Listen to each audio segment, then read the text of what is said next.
everyone. My name is Salina. My name is Nasra. Today we are going to test your knowledge of managing files and folders. Let's begin. Question number 1. What stores data and information? Files. Good. What is used to store files? Folder. Good. Where are deleted files stored temporarily? Recycle. Good. Which option changes file name? Name. Good. Name.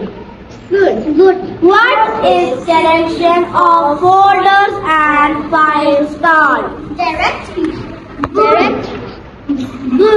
Which drive usually contains Windows? C drive. Thank you. Have a nice day.